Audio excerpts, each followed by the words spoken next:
பாரதிய ஜனதாவிடமிருந்து அப்பாவி இந்துக்களை காப்பாற்றியாக வேண்டும். பாட்டாளி மக்கள் கட்சியிடமிருந்து அப்பாவி வன்னியர் சமூகத்தை காப்பாற்றியாக வேண்டும். இந்துக்களின் முதல் எதிரியே பாரதிய ஜனதா கட்சி தான். இந்து சமூகத்தின் முதல் எதிரி வன்னியர் சமூகத்தின் ஒரே எதிரி பாமக.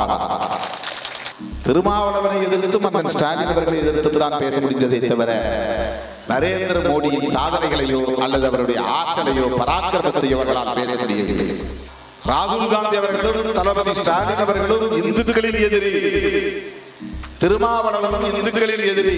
இது பாஜகவுடைய பிரச்சாரம். உள்ளபடியே வன்னிய சமூகத்தை சார்ந்த நண்பர்களுக்கு நான் தெரிவித்துக் கொள்கிறேன், வாழ்நாள் முழுவதும் நீங்கள் நன்றி சொல்ல வேண்டுமானால் 3 பேருக்கு சொல்ல வேண்டும். 1 புரட்சியாளர் அம்பேத்கர், 2 தந்தை பெரியார், 3 தலைவர் கலைஞர். ஆனால் அத்வானியின் தலைமையில் இருந்த ரத யாத்திரை அது ரத்த யாத்திரையாக மாறியது.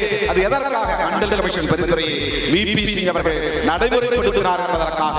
100 கோடி முடிய வேண்டிய வேலை 500 கோடி ஏற்றி எடப்பாடிக்கு 400 கோடி நஷ்டத்தை ஏற்படுத்தி வைத்தார். அந்த தலைவர் பிஜேபி கொடுக்கிற சீட் எல்லாம் திமுகவு தான், பாமக கொடுக்கிற சீட் எல்லாம் திமுகவு தான், அப்ப தேமுதிக கொடுக்கிற சீட் எல்லாம் திமுகவு தான். அதனால பேரத்தை பேசும்போது ஏலத்தை ஏற்றி விடுறதுக்காக திமுக தரப்புல பேசினாங்க. அது எனக்கு தெரியும். புரட்சியாளர் அம்பேத்கர், தந்தை பெரியார் என்கிற அந்த மனிதர்கள் எந்த ஜனநாயகத்தை காப்பாற்ற வேண்டும் என்பதற்காக அந்த வாழ்வை ஒப்படைத்துக் கொண்டார்களோ அந்த மாமனிதர்களின் கனவு வீணாக்கிவிடக் கூடாது. மக்கள் விரோத சக்திகள் வலிமை பெற்றுவிடக் கூடாது. ஆகவே இந்த 2 சக்திகள் தான் இந்த தேசத்தை சீரழித்துக் கொண்டிருக்கிற, ஜனநாயகத்தை சிதைத்துக் கொண்டிருக்கிற நாசகார சக்திகள் என்பதை நாட்டு மக்கள் புரிந்து கொள்ள வேண்டும். இது முதல் கவலை. 2வது கவலை, பாரதிய ஜனதாவிடமிருந்து அப்பாவி இந்துக்களை காப்பாற்றியாக வேண்டும். பாட்டாளி மக்கள் கட்சியிடமிருந்து அப்பாவி வன்னியர் சமூகத்தை காப்பாற்றியாக வேண்டும். இது நான் ஏதோ இந்துக்களின் மீது திடீரென்று கரிசனம் காட்டுகிறேன் அல்லது வன்னியர்களின் மீது திடீரென்று கரிசனம் காட்டுகிறேன் என்று எண்ணிவிடக் கூடாது. உள்ளபடியே இந்த 2 சக்திகளும் பாரதிய ஜனதா இந்துக்கள் பாதுகாவலர் என்பதை போன்ற ஒரு தோற்றத்தை ஏற்படுத்தி இந்துக்களை அழித்துக் கொண்டிருக்கிறார்கள். அவர்களுக்கு துன்பத்தை உருவாக்கி கொண்டிருக்கிறார்கள். இந்துக்களின் முதல் எதிரியே பாரதிய ஜனதா கட்சி தான். இந்து சமூகத்தின் முதல் எதிரி வன்னியர் சமூகத்தின் ஒரே எதிரி பாமக. இதை அப்பாவி வன்னியர் சமூகமும் புரிந்து கொள்ள வேண்டும். இதை அகில இந்திய அளவில் அப்பாவி இந்துக்களும் புரிந்து கொள்ள வேண்டும். தேர்தல் பிரச்சாரத்தில் இதைத்தான் நான் முன்னிறுத்தி பேசினேன். மோடி வேண்டாம் என்பது எங்களின் நோக்கம். மீண்டும் மோடி வேண்டாம், அதற்கு நாங்கள் காரணங்களை எடுக்கிறோம். ஆனால் ராமதாசோ அல்லது எடப்பாடியோ அந்த கூட்டணி கட்சியை சார்ந்தவர்களோ ஏன் மீண்டும் மோடி வேண்டும் என்பதற்கான காரணங்களை சொன்னார்களா? அதற்கான பட்டியலை அவர்கள் அளிக்கிறார்களா? நரேந்திர மோடியால் இந்த நாட்டுக்கு என்ன பாதுகாப்பு அல்லது நரேந்திர மோடியால் இந்த நாடு எந்த அளவுக்கு வளர்ச்சி அடைந்திருக்கிறது, நரேந்திர மோடி மீண்டும் பிரதமராக வேண்டும், அதற்கான காரணங்களை முதலமைச்சர் மாண்புமிகு எடப்பாடி அவர்களால் சொல்ல முடிந்ததா? முடியாது. அவருடைய பிரச்சாரம் முழுக்க அண்ணன் தளபதி ஸ்டாலின் அவர்களை குறிவைத்து அவரை விமர்சிப்பதாகவே இருந்தது. அண்ணன் ஸ்டாலின் அவர்களா பிரதமர் வேட்பாளர், மோடியா ஸ்டாலினா என்றால் தேர்தல் நடந்தது. ஆனால் மோடியை ஆதரித்து பேச முடியவில்லை. அல்லது அந்த கூட்டணியில் இடம்பெற்ற எந்த தலைவராவது மோடியை ஆதரித்து வலுவாக பேச முடிந்ததா? அல்லது ராகுல் காந்தி அவர்களை எதிர்த்து விமர்சிக்க முடிந்ததா?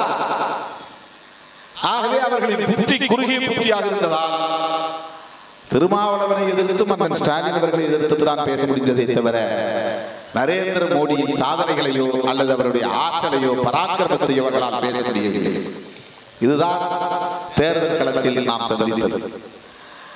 நாங்கள் சொன்னோம், இவர் இந்துக்களின் பாதுகாவலர் தான் என்றால் நரேந்திர மோடி இந்துக்களின் பாதுகாவலர் தான் என்றால் 500 ரூபாய் நோட்டு செல்லாது, 1000 ரூபாய் நோட்டு செல்லாது என்று அறிவித்த போது இந்துக்களின் கைகளில் இருக்கிற 500 1000 செல்லும் என்று அறிவித்தார். அதனால் இந்துக்கள் பாதிக்கப்படவில்லையா? வணிகர்களாக இருந்த இந்துக்கள், தொழிலாளர்களாக இருக்கிற இந்துக்கள், விவசாயிகளாக இருக்கிற இந்துக்கள் நரேந்திர மோடியின் தவறான பொருளாதார கொள்கையால் பாதிக்கப்பட்டார்களா இல்லையா? சில்லறை வணிகம் பாதிக்கப்பட்டதா இல்லையா? இந்துக்களின் சில்லறை வணிகம் பாதிக்கப்பட்டதா இல்லையா? முஸ்லிம்களும் கிறிஸ்தவர்களும் வைத்திருக்கிற 500 1000 மட்டும்தான் செல்லாது என்று அறிவித்தார். முஸ்லிம்களும் கிறிஸ்தவர்களும் நடத்துகிற சில்லறை வணிகம் மட்டும்தான் பாதிக்கப்படும் என்று அறிவித்தார். இந்துக்கள் சிந்தித்து பார்க்க வேண்டும். பொன்பரப்பிலே நடந்தது என்ன? அவர்கள் என்ன தோற்றத்தை உருவாக்க பார்க்கிறார்கள் என்றால், நான் ஒரு குறிப்பிட்ட சாதிக்கு சமூகத்திற்கு எதிரி என்பதை போல ஒரு தோற்றத்தை உருவாக்க பார்க்கிறார். ராகுல் காந்தி அவர்களும் தளபதி ஸ்டாலின் அவர்களும் இந்துக்களின் எதிரி, திருமாவளவனும் இந்துக்களின் எதிரி. இது பாஜகவுடைய பிரச்சாரம். திடீரென்று இவர்கள் வேஷம் போடுகிறார்கள், இந்து கோவில்களுக்குள்ளே போகிறார்கள். திமுகவிலே பெரும்பான்மையார் இந்துக்கள் தானே. இந்துக்களின் எதிரியாக இருந்தால் திமுகவிலே இந்துக்கள் எப்படி இருக்க முடியும்? கம்யூனிஸ்ட் கட்சிகளிலே பெரும்பான்மையாக இருப்பவர்கள் யார்? இந்துக்கள் தானே. மதிமுகவிலே பெரும்பான்மையாக இருப்பவர்கள் யார்? இந்துக்கள் தானே. விடுதலை சிறுத்தைகள் கட்சியிலே பெரும்பான்மையாக இருப்பவர்கள் யார்? இந்துக்கள் தானே. பெரும்பான்மை சமூகத்தில் இருந்துதானே பெரும்பான்மை மக்கள் இருக்க முடியும். எப்படி இந்துக்களுக்கு எதிராக நாங்கள் அரசியல் செய்து கொண்டு இந்துக்களை எதிரியாக பார்த்துக் கொண்டு அரசியல் களத்திலே நிற்க முடியும்? அதுவே ஒரு முரண்பாடான வாதம். அவர்கள் அதில் வெற்றி பெற முடியவில்லை. ஆகவே திருமாவளவன் சாதி இந்துக்களுக்கு எதிரி, எல்லா சமூகத்திற்கும் எதிரி, குறிப்பாக வன்னியர் சமூகத்திற்கு எதிரி என்று அவர்கள் இன்றைக்கு நேற்றைக்கு அல்ல, இந்த பிரச்சாரத்தை இன்றைக்கு நேற்றைக்கு அவர்கள் கொண்டு வரவில்லை. 1999 மூப்பனார் அவர்களின் தலைமையில் நான் முதலாக தேர்தல் களத்திலே இறக்கிவிடப்பட்டேன். 1999 அன்றைக்கு சிதம்பரம் தொகுதி முழுவதும் வன்முறை. அன்றைக்கு என்ன காரணத்தை சொன்னார்கள்? ஒரு காரணம், திருமாவளவன் மூப்பனார் தலைமையிலான கூட்டணியில் கைகோர்த்து தேர்தல் களத்தில் இறங்கிய போது எனக்கு கண்ணை கட்டி காட்டிவிட்டது போல் இருந்தது.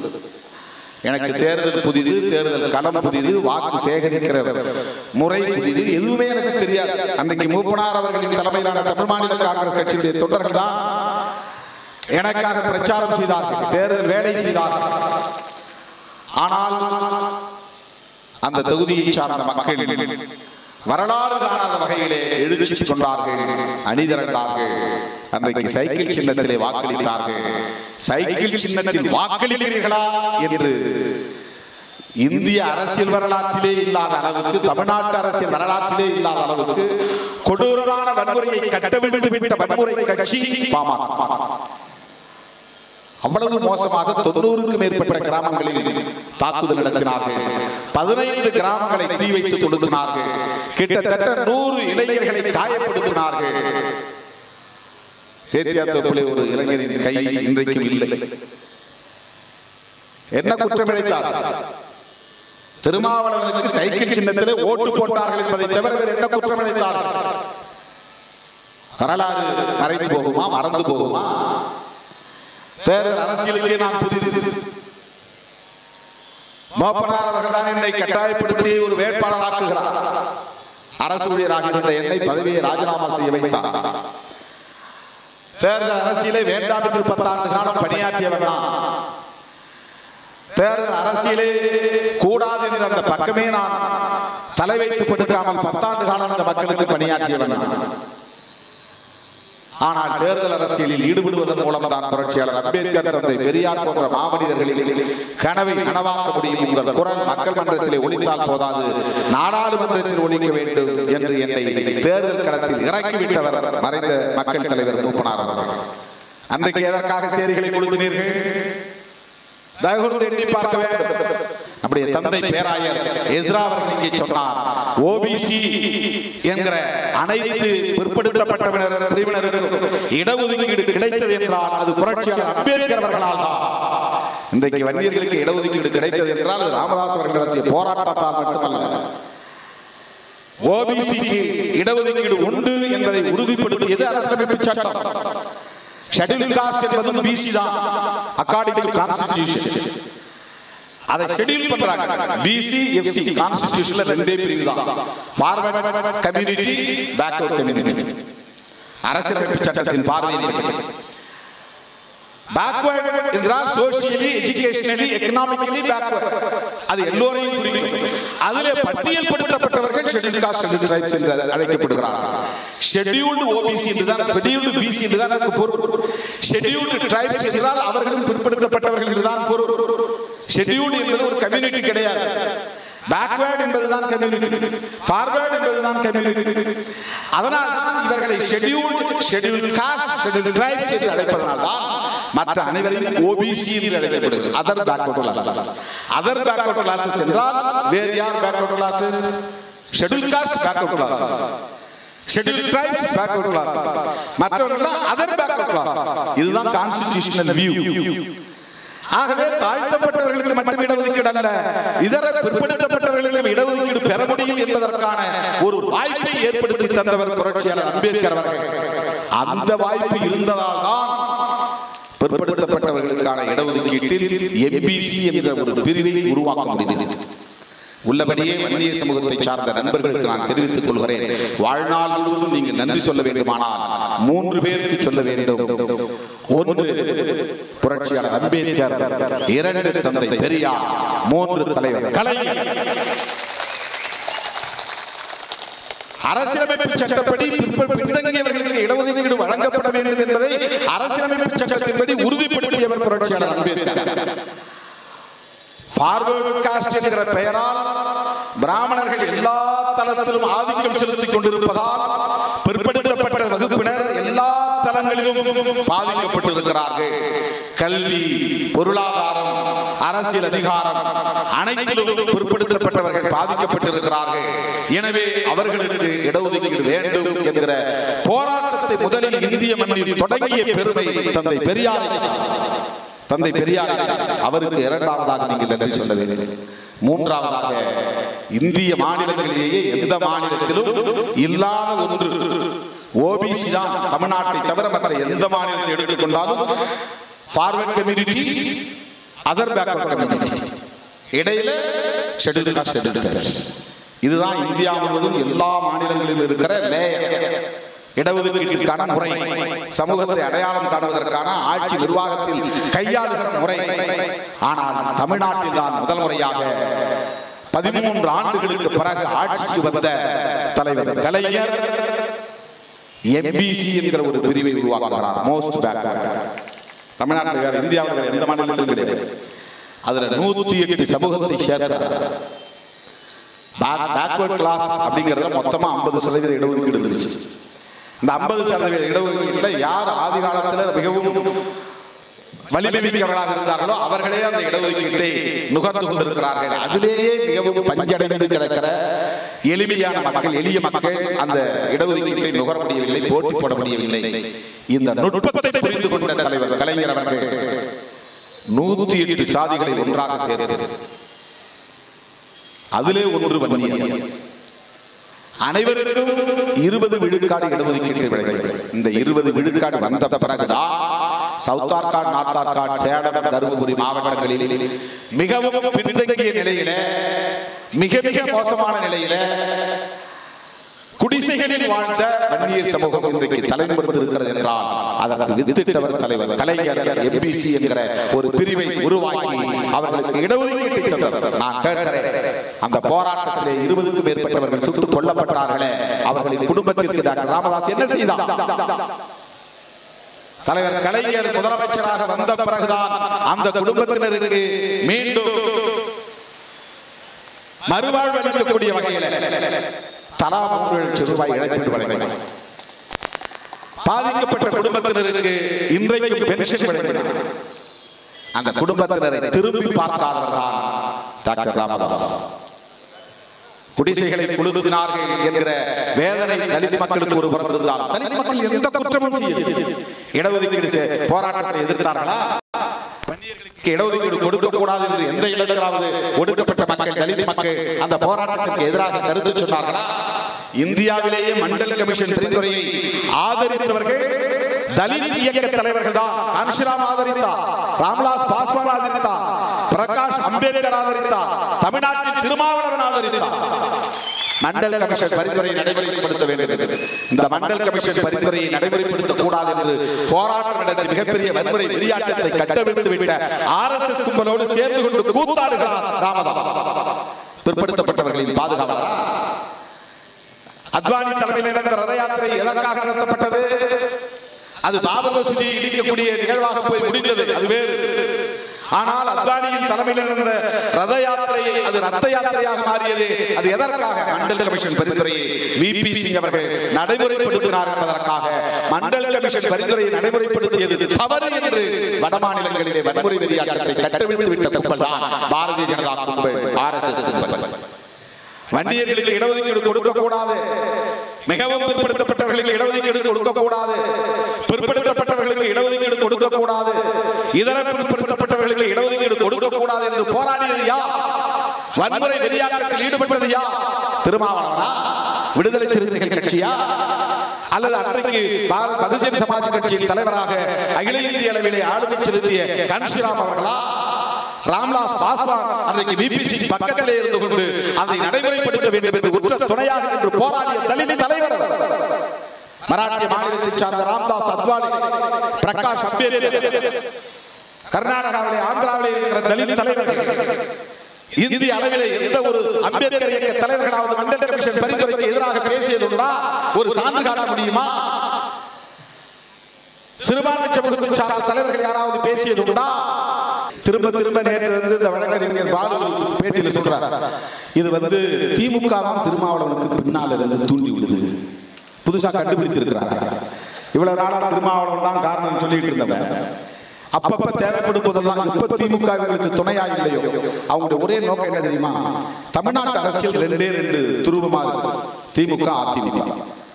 இதுல எதையாவது ஒண்ணு அடிச்சு காலி பண்ணாதான் அந்த இரண்டாவது துருவத்தில் ஒரு துருவமா தான் வர முடியும்னு அவர் நம்புறாரு. அதான் கணக்கு, கால்குலேஷன்.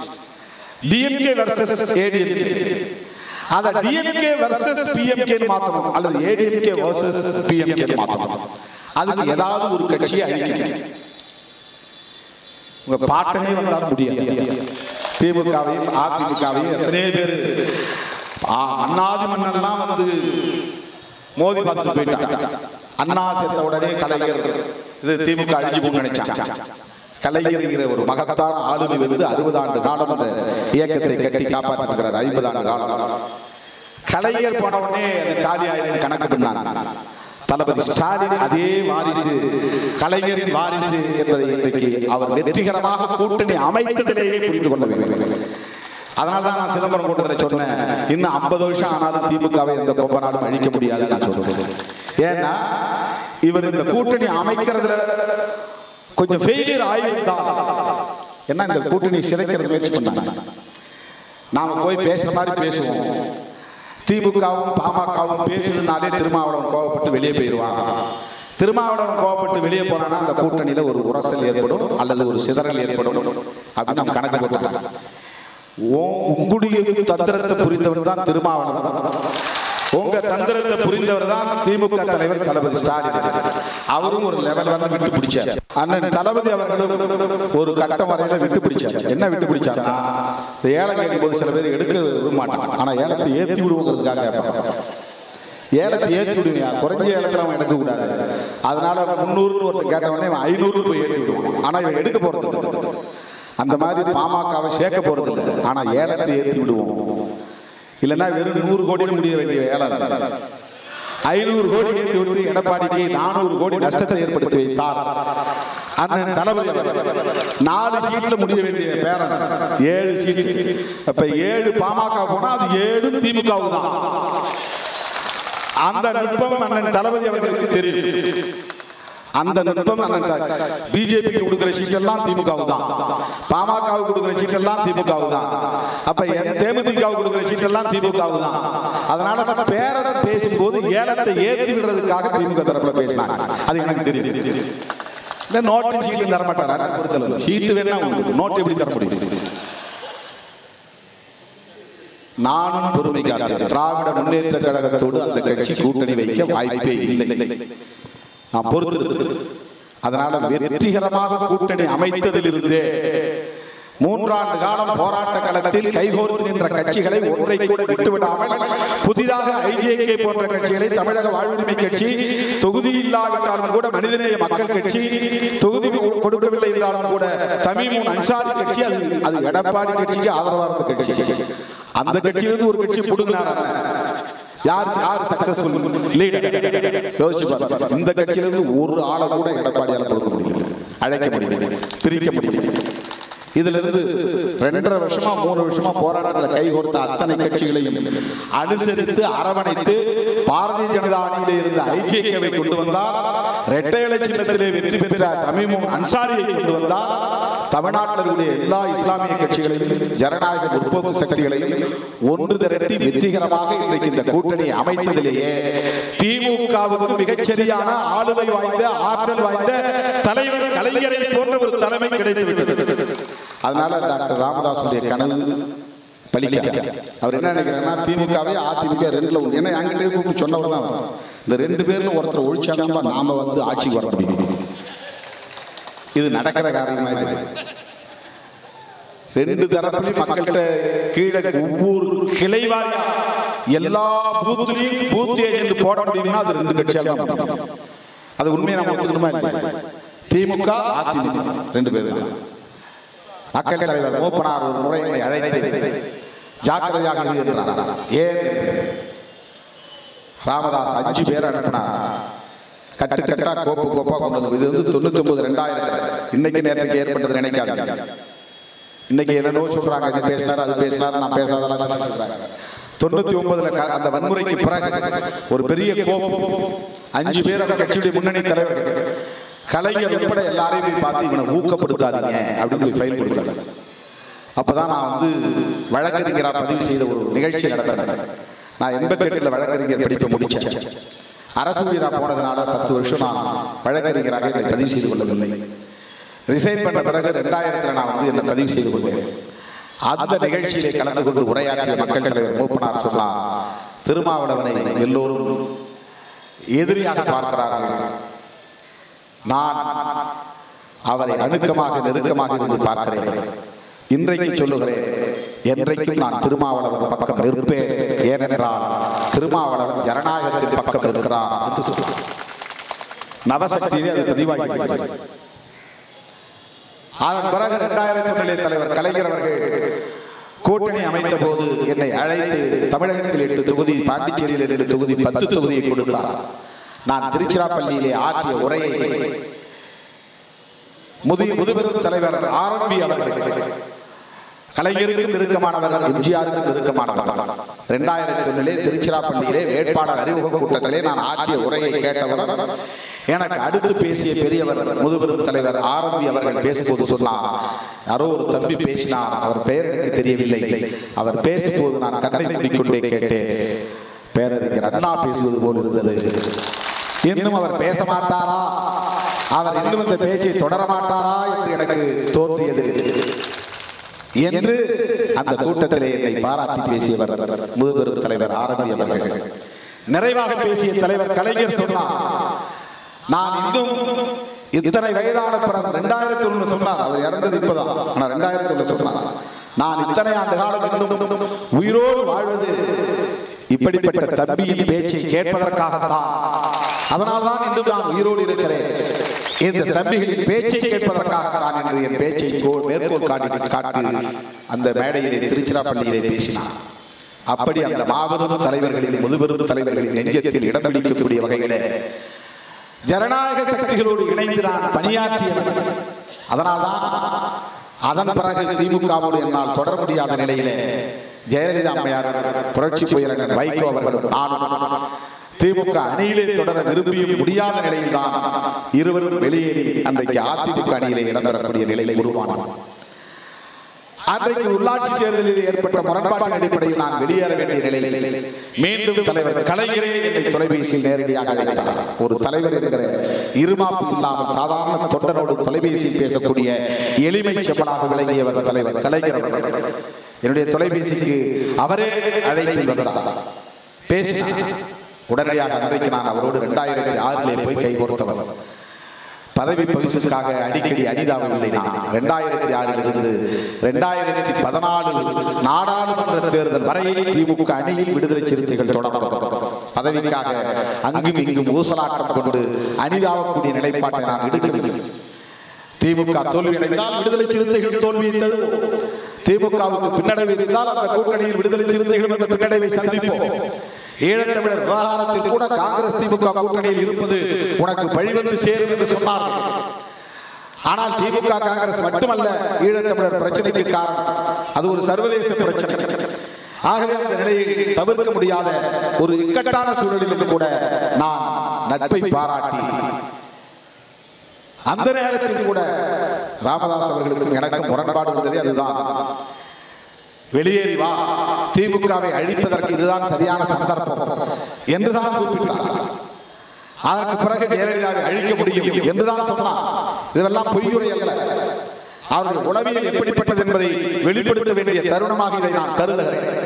அப்படி அழைத்த போது அதற்கு நான் உடன்படவில்லை. எனக்கும் அவருக்கும் பிணக்கு ஏற்பட்டதே அதிலிருந்துதான். திமுகவை அழிக்க வேண்டும் என்பதுதான் அவருடைய ஒரே நோக்கம். ஏனென்றால் அவருடைய கருத்து அதிமுக ஜெயலலிதா இல்லாமலே அழிந்துவிடும். ஜெயலலிதா போய்விட்டால் அதன் பிறகு அதிமுகவை கட்டி காப்பாற்ற யாராலும் முடியாது.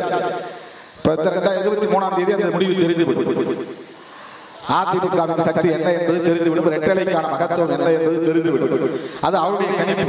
ஜெயலலிதா அம்மையார் இல்லை என்றால் அதிமுக அதன் பிறகு எதிர்காலத்தில் இருக்காது.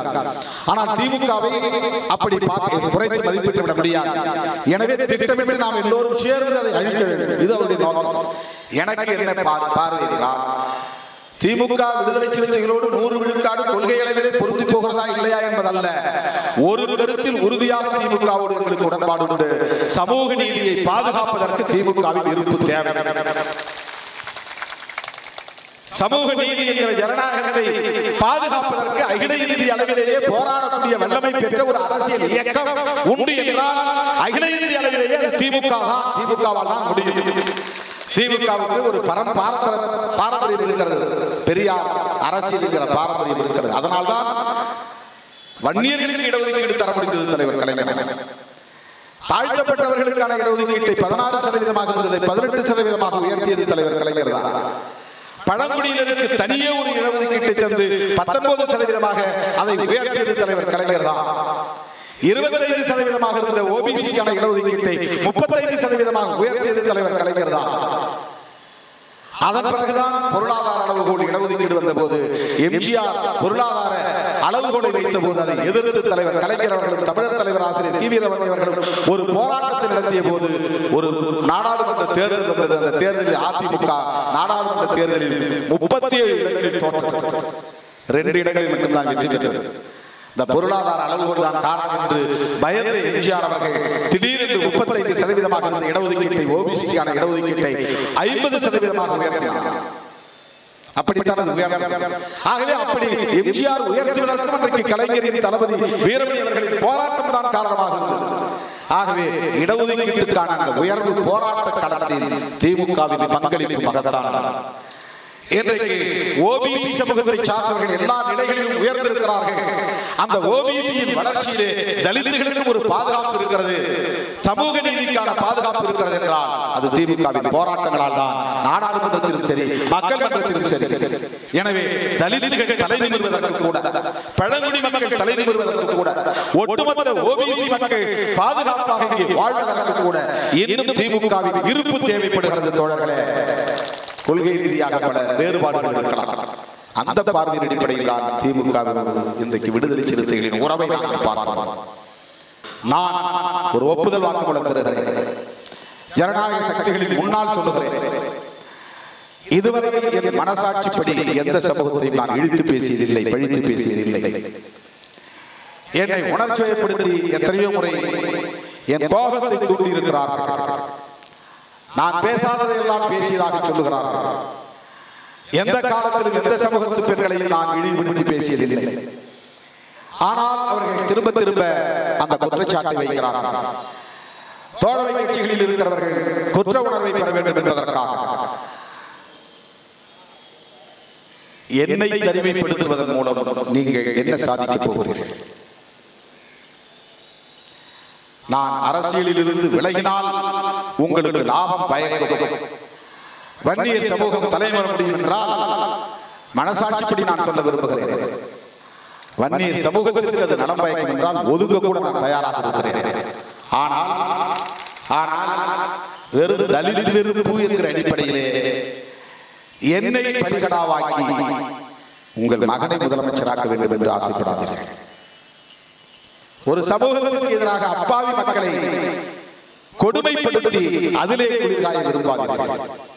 அப்பாவி மக்கள், உழைக்கும் மக்கள், காடு கழகங்களில் வேலை செய்கிற மக்கள் ஒற்றுமையாக வாழ வேண்டும். திருமாவளவன் அரசியலில் இருப்பதுதான் அதற்கு காரணம் என்றால் அரசியலில் இருந்து விலக கூட நான் தயாராக இருக்கிறேன். ஆனால் எனக்கு தேவை உழைக்கும் மக்களின் ஒற்றுமைதான். உழைக்கும் மக்களுக்கு இடையே இருக்கிற சமூக நல்லிணக்கம் தான். அப்பாவி மக்களுக்கு இடையே இருக்கிற ஒற்றுமைதான். வெறும் பேச்சுக்கள் சொன்னதை உறுதியாக நின்று அதில் உறுதி உடுமைப்படியாக நின்று சாதிக்கக்கூடியவர் திருமாவளவன். பானை சின்னம் வாங்கியதிலிருந்து நீங்கள் புரிந்து கொள்ள முடியும். தளபதியிடத்தில் நான் சண்டை போட்டு பானை சின்னத்தில் நிற்பேன் என்று நான் அதில் உறுதியாக நின்று அந்த சின்னத்திலே போட்டியிட்டேன்.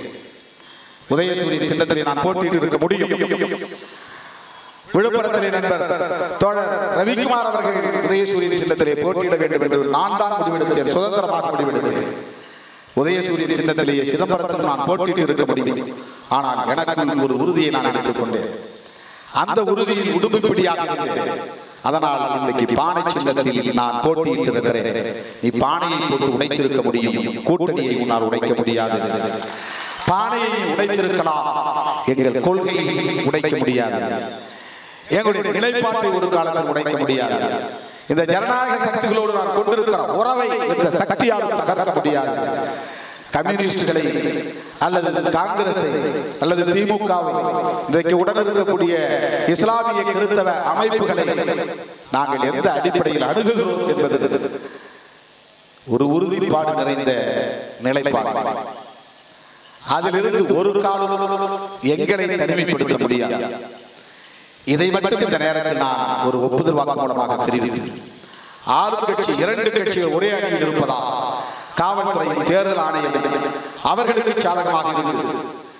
அந்த பொன்பரப்பில் நடந்ததை மறுபடியும் நான் விவரிக்க விரும்பவில்லை.